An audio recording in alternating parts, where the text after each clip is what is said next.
Spangler here, the Santeeswapper, coming to you from my new antique mall booth at the Sleepy Poet in Charlotte, North Carolina.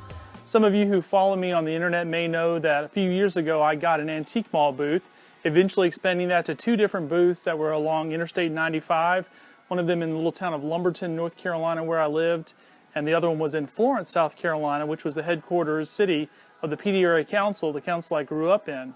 But during the summer of 2016, my family moved to Charlotte, North Carolina, and after some time I decided there was no way to keep some antique mall booths going that were 2.5 hours away, so I needed to bring everything to Charlotte. And luckily enough, made a connection with the folks at the Sleepy Poet and was able to bring everything here. So this is the booth. The actual address in the mall is booth G8. There's over 200 vendors in this mall, so if you show up, it's a little hard to find my booth, but it's kind of in the back, but it's a great little spot. I want to use this video just to kind of show you some things about the booth and just kind of talk about it. Now, what I'm going to do is describe this booth as my clearance store or my clearance booth. And what I mean by that is very simply this. Everything that I have put here in the booth is priced to sell.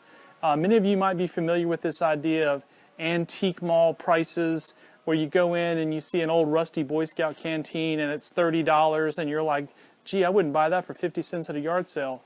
What I've done in this antique mall booth is I've priced everything to sell. So for example, some of the books I have on the shelf, maybe when I had them originally priced, they were priced for what I would want to sell them for, maybe $20 for an old Scout handbook from the 50s.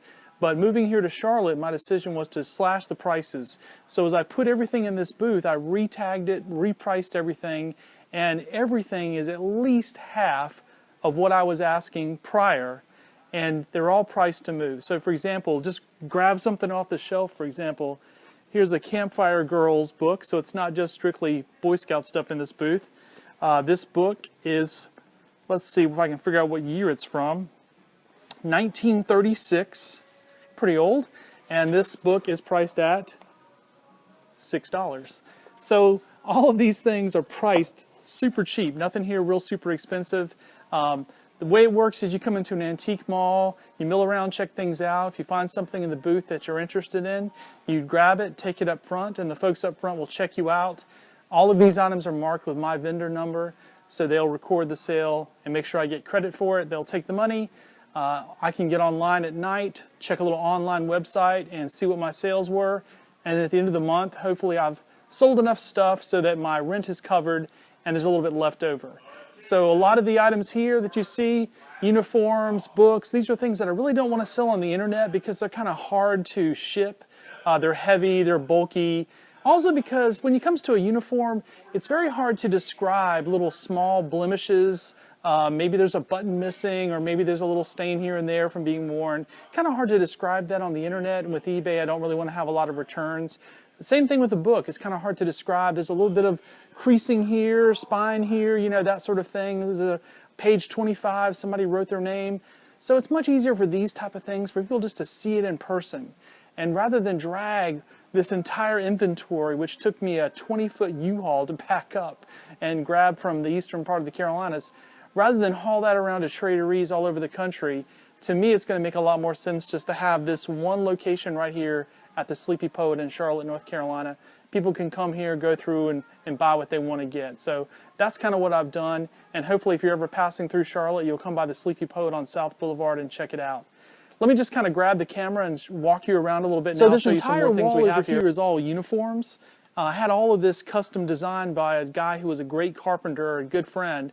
So I've got double racks of uniforms, a lot of old jackets and stuff here, your red wool jack shirts, nicer Scout uniforms, even have some Girl Scout uniforms.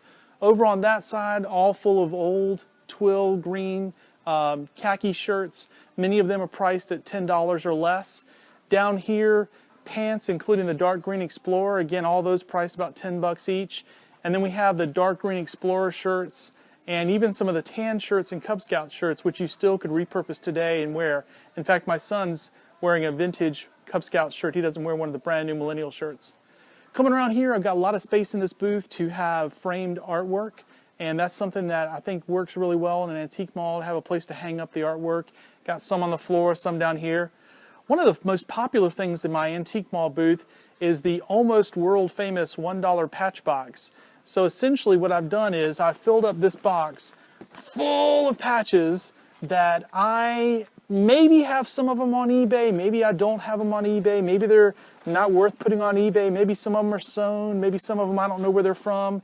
You know, some of these patches, that's really better than $1, but I've got so many of them, why not just put them in here and let them ride? BSA patrol patches from the 60s, other patches like this, even have some position patches that are out of style. So this thing I just keep, every time I come over here, I just bring another gallon-sized bag or two and fill it up with more and more patches. So again, the way this works, you just grab whatever you want, take it up to the front and pay for it.